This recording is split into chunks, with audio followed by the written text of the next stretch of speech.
ಅಯೋಧ್ಯೆಯಲ್ಲಿ ಇವತ್ತು ಧ್ವಜಾರೋಹಣವನ್ನು ನೆರವೇರಿಸುವುದಕ್ಕೆ ಸಕಲ ರೀತಿಯಾದಂತಹ ಸಿದ್ಧತೆಗಳಾಗಿದೆ. ವಿಶೇಷವಾಗಿ ಪೂಜೆ ಮಾಡಲಾಗ್ತಾ ಇದೆ. ಗಣ್ಯಾತಿ ಗಣ್ಯರು ಕೂಡ ಈಗಾಗಲೇ ನೆರೆದಿದ್ದಾರೆ. ಇನ್ನೇನು ಕೆಲವೇ ಕ್ಷಣಗಳು ಬಾಕಿ ಉಳಿದಿರುವಂಥದ್ದು. ನೋಡಿ, ಈ ಒಂದು ದೇವಸ್ಥಾನದ ಮೇಲ್ಭಾಗ ಧ್ವಜವನ್ನು ಹಾರಿಸೋದು ಸನಾತನ ಧರ್ಮವೂ ಕೂಡ ಹೌದು. ಈ ಒಂದು ಸನಾತನ ಧರ್ಮದ ಸಂಪ್ರದಾಯವಾಗಿದೆ ಮತ್ತು ಇದು ಈ ದೇವರ ಉಪಸ್ಥಿತಿಯನ್ನು ಕೂಡ ಸೂಚನೆ ಮಾಡುತ್ತೆ. ಸೊ ಕಾಸ್ಮಿಕ್ ಶಕ್ತಿಯು ಮೊದಲು ದೇವಾಲಯವನ್ನು ಅದರ ಅತ್ಯುನ್ನತ ಶಿಖರದ ಮೇಲೆ ಹಾರಿಸಲಾದ ಧ್ವಜದ ಮೂಲಕ ಪ್ರವೇಶವನ್ನು ಮಾಡುತ್ತೆ. ದೇವಾಲಯದ ಮೇಲ್ಭಾಗದಲ್ಲಿ ದೈವಿಕ ಒಂದು ಶಕ್ತಿ ಇದೆ ಅಂತ ಕೂಡ ನಂಬಿಕೆಗಳು ಕೂಡ ಇದೆ. ದೈವಿಕ ಧ್ವಜವನ್ನು ಯಾಕೆ ಹಾರಿಸಲಾಗುತ್ತೆ ಅನ್ನೋದನ್ನು ನಾವು ನಿಮಗೆ ಹೇಳ್ತಾ ಇದ್ದೀವಿ. ನೋಡಿ, ವಿವಾಹ ಪಂಚಮಿಯಂದು ಈ ಒಂದು ಧ್ವಜಾರೋಹಣವನ್ನು ಆಚರಣೆಯ ಮಹತ್ವ ಏನು ಅನ್ನೋದನ್ನ ನಾನು ನಿಮಗೆ ತಿಳಿಸಿಕೊಡುವಂತಹ ಒಂದು ವಿಚಾರವನ್ನು ಮಾಡ್ತಾ ಇದ್ದೀನಿ. ನೋಡಿ, ವಿವಾಹ ಪಂಚಮಿಯಂದು ಅಭಿಜಿತ್ ಮುಹೂರ್ತವು ಚಾಲ್ತಿಯಲ್ಲಿದೆ. ಈ ಸಮಯದಲ್ಲಿಯೇ ರಾಮನು ಜನಿಸಿದ್ದಾನೆ ಅನ್ನುವಂತಹ ಒಂದು ಬಹಳ ದೃಢವಾದ ನಂಬಿಕೆಯೂ ಕೂಡ ಬಹಳ ವರ್ಷಗಳಿಂದಲೂ ಕೂಡ ಇದನ್ನೇ ನಾವು ನಂಬಿಕೊಂಡು ಬಂದಿರುವಂತಹ ವಿಚಾರವೂ ಕೂಡ ಹೌದು. ಸೊ ಹಾಗಾಗಿ ಅಯೋಧ್ಯೆಯಲ್ಲಿ ರಾಮನ ಪ್ರಾಣ ಪ್ರತಿಷ್ಠೆ ನಡೆದದ್ದು ಕೂಡ ಇದೇ ಸಮಯದಲ್ಲಿ. ವೈದಿಕ ಸಂಪ್ರದಾಯದಲ್ಲಿ ಅಭಿಜಿತ್ ಮುಹೂರ್ತವನ್ನು ಅತ್ಯುತ್ತಮ ಮತ್ತು ಅತ್ಯಂತ ಮಂಗಳಕರ ಅಂತ ಹೇಳಿ ದೈವಿಕವಾಗಿ ಸಬಲೀಕರಣಗೊಂಡಂತಹ ಸಮಯ ಅಂತ ಕೂಡ ಹೇಳಿ ಪರಿಗಣನೆಯನ್ನು ಮಾಡಲಾಗತ್ತೆ. ನೋಡಿ, ದೃಶ್ಯಾವಳಿಗಳಲ್ಲಿ ಗಮನಿಸ್ತಾ ಇದ್ದೀರಿ ರಾಮ ಮಂದಿರ ಯಾವ ರೀತಿಯಾಗಿ ಇದೆ. ಎಷ್ಟೋ ಜನ ಅಂದ್ಕೊಳ್ತಾರೆ ನಾವು ರಾಮ ಮಂದಿರಕ್ಕೆ ಹೋಗಬೇಕು, ಅಲ್ಲಿ ನೋಡಬೇಕು, ಪ್ರಾಣ ಪ್ರತಿಷ್ಠಾಪನೆ ಆಗಿರುವಂತಹ ರಾಮಲಲ್ಲನನ್ನು ನೋಡಬೇಕು, ಕಣ್ತುಂಬಿಕೊಳ್ಬೇಕು ಅಂತ ಹೇಳಿ ಬಹಳ ಜನಕ್ಕೆ ಆಸೆ ಇರುತ್ತೆ. ಬಟ್ ಆದರೆ ಕೆಲವರಿಗೆ ಸಾಧ್ಯ ಆಗೋದಿಲ್ಲ. ಅಂಥವರು ಇಲ್ಲಿಂದಲೇ ನೋಡಿ ಸ್ವಾಮಿಯ ದರ್ಶನವನ್ನು ಕೂಡ ಪಡೆದುಕೊಳ್ಬಹುದು. ಆ ಒಂದು ಸನ್ನಿವೇಶ ನಮಗೆ ಸಿಗದೇ ಇದ್ರೂ ಪರವಾಗಿಲ್ಲ, ಅಟ್ಲೀಸ್ಟ್ ನಾವು ಈ ಮೂಲಕ ಸ್ವಾಮಿಯ ದರ್ಶನವನ್ನು ಪಡೆದುಕೊಳ್ಬಹುದು ಅಂತ ಹೇಳಿ ಎಷ್ಟೋ ಜನ ಅಂದ್ಕೊಂಡು ಇವತ್ತಿನ ದಿನಕ್ಕಾಗಿ ಕಾದು ಕುಳಿತಿದ್ರು. ಆ ಕ್ಷಣ ಇನ್ನೇನು ಬಂದೇ ಬಿಟ್ಟಿದೆ. ಕೆಲವೇ ಕ್ಷಣಗಳು ಬಾಕಿ ಉಳಿದಿರುವಂಥದ್ದು ಈ ಒಂದು ಧ್ವಜಾರೋಹಣ ಮಾಡೋದಕ್ಕೆ. ಸೊ ಯಾವ ರೀತಿಯಾಗಿ ಸಿದ್ಧತೆಗಳಾಗಿದೆ.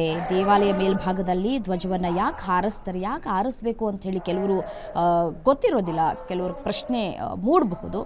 ನಾವು ಸಣ್ಣದಾಗಿರಲಿ ಅಥವಾ ದೊಡ್ಡದಾಗಿರಲಿ ದೇವಾಲಯಗಳಿಗೆ ಭೇಟಿ ನೀಡಿದಾಗ ದೇವಾಲಯದ ಮೇಲೆ ಹೆಮ್ಮೆಯಿಂದ ಹಾರಾಡ್ತಾ ಇರುವಂತಹ ಧ್ವಜವನ್ನು ಹೆಚ್ಚಾಗಿ ನೋಡ್ತೀವಿ. ನಾವು ದೇವಸ್ಥಾನದ ಒಳಗಡೆ ಹೋಗೋದಕ್ಕೂ ಮುನ್ನ ನಾವು ದೇವಸ್ಥಾನ ಹೊರಗಡೆ ಏನೇನಿದೆ ಅಂತ ಹೇಳಿ ಕಣ್ಣು ಹಾಯಿಸುವಂತಹ ಕೆಲಸವನ್ನು ಮಾಡ್ತೀವಿ.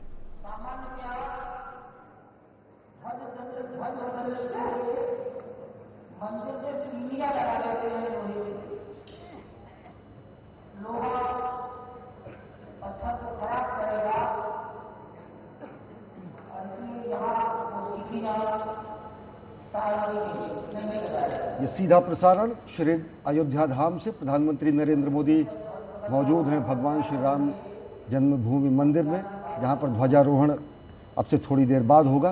प्रधानमंत्री नरेंद्र मोदी, उनके साथ मुख्यमंत्री योगी आदित्यनाथ, राष्ट्रीय स्वयंसेवक संघ के सरसंघचालक डॉक्टर मोहन भागवत, उत्तर प्रदेश की राज्यपाल आनंदीबेन पटेल। प्रधानमंत्री नरेंद्र मोदी ने श्री राम दरबार के दर्शन किए। श्री राम दरबार, जिसकी स्थापना 3 से 5 जून के बीच प्रथम तल पर की गई है भगवान श्री राम के इस मंदिर में। श्री राम दरबार में भगवान श्री राम, माता सीता, अनुज लक्ष्मण, भरत और शत्रुघ्न सब एक साथ हैं और साथ ही साथ कपीश हनुमान भी श्री राम दरबार के अभिन्न अंग हैं कि प्रथम तल पर स्थापित किया गया है इस भव्य मंदिर में। और प्रधानमंत्री नरेंद्र मोदी ने राम दरबार के दर्शन किए। इससे पहले माता अन्नपूर्णा के मंदिर के दर्शन किए।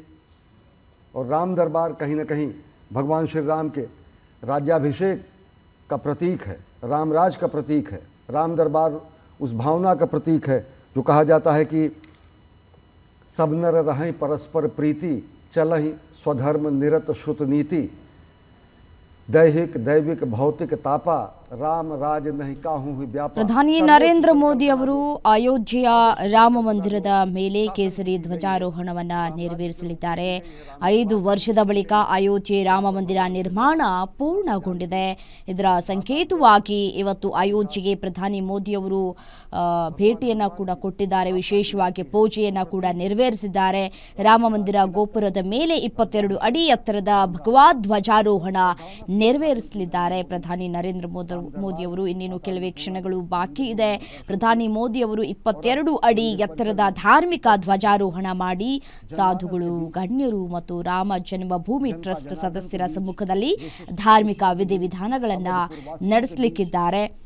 ತ್ರಿಕೋನ ಕೇಸರಿ ಧ್ವಜವು ಸೂರ್ಯನ ಸಂಕೇತವನ್ನ ಕೂಡ ಹೊಂದಿದೆ. ಇದು ಶಾಶ್ವತ ಶಕ್ತಿ, ದೈವಿಕ ತೇಜಸ್ಸು, ಸದ್ಗುಣ ಮತ್ತು ಜ್ಞಾನೋದಯ ಮತ್ತು ಭಗವಾನ್ ರಾಮನಿಗೆ ಸಂಬಂಧಿಸಿದ ಎಲ್ಲಾ ಗುಣಗಳನ್ನು ಪ್ರತಿನಿಧಿಸುತ್ತೆ. श्री राम दरबार की अद्भुत तस्वीरें हम आपको लगातार दिखा रहे हैं. जनमानस आज 6 से 7 हज़ार लोग काशी, अयोध्या, मथुरा जैसे धार्मिक नगरियों से इस स्वर्णिम पल के साक्षी बनने के लिए भगवान श्री राम लला के मंदिर के प्रांगण में